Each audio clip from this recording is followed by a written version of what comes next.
It was Christmas on the island of Sodor. All the engines were working hard. Thomas and Toby were busy carrying people and parcels up and down the branch line. Everyone was happy. Only the coaches, Annie and Clarabelle, were complaining. It's always the same before Christmas, they groaned. We feel so full, we feel so full. Oh, come on, said Thomas. Where's your festive spirit? Christmas Day is almost here.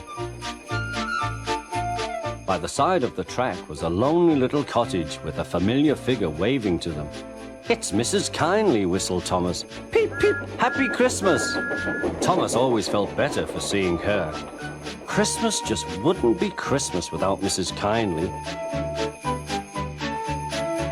When work was over, Thomas went to see the other engines. All their coats had been polished.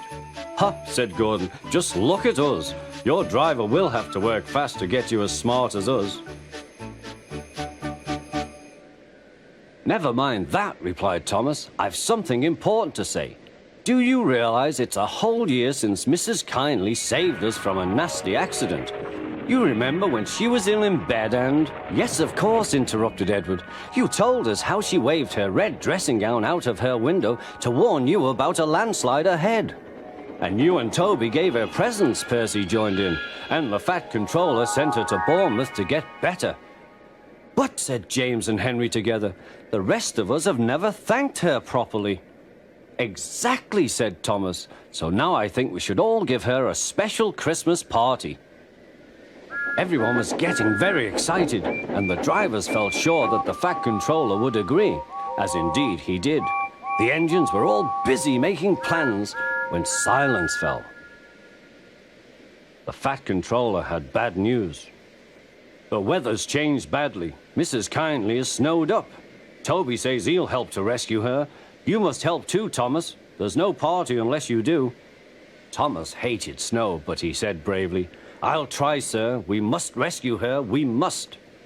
There's a good engine. You and Toby will manage splendidly. Thomas charged the snowdrifts fiercely. Sometimes he swept them aside, sometimes they stuck fast, and the men had to loosen them.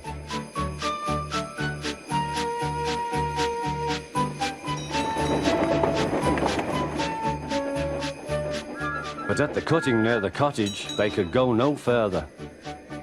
Look at that, exclaimed Thomas's fireman.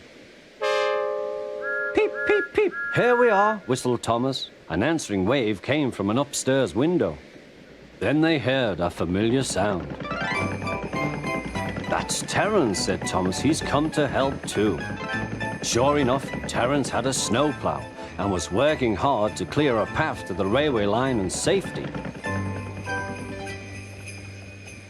At long last, the rescue was complete. Percy took the tired workmen home. Terence said goodbye to Mrs. Kindly and promised to take care of her cottage as he watched them all set off.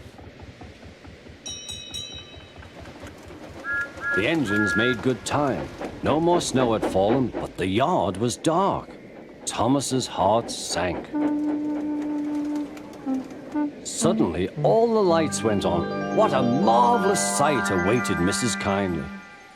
Well done, said the Fat Controller. I'm really proud of you all. Mrs. Kindly especially thanked the smaller engines. Thomas and Toby are old friends, she said. And now, Percy, you are my friend too. Percy was very pleased. 3 cheers for Mrs. Kindly, he called. Peep, peep, peep, they all whistled. We wish you a Merry Christmas, we wish you a Merry Christmas, we wish you a Merry Christmas and a Happy New Year. Thomas the Tank Engine and his friends thought it was the best Christmas ever, and Mrs. Kindly could think of nowhere she would rather live than here with them on the island of Sodor.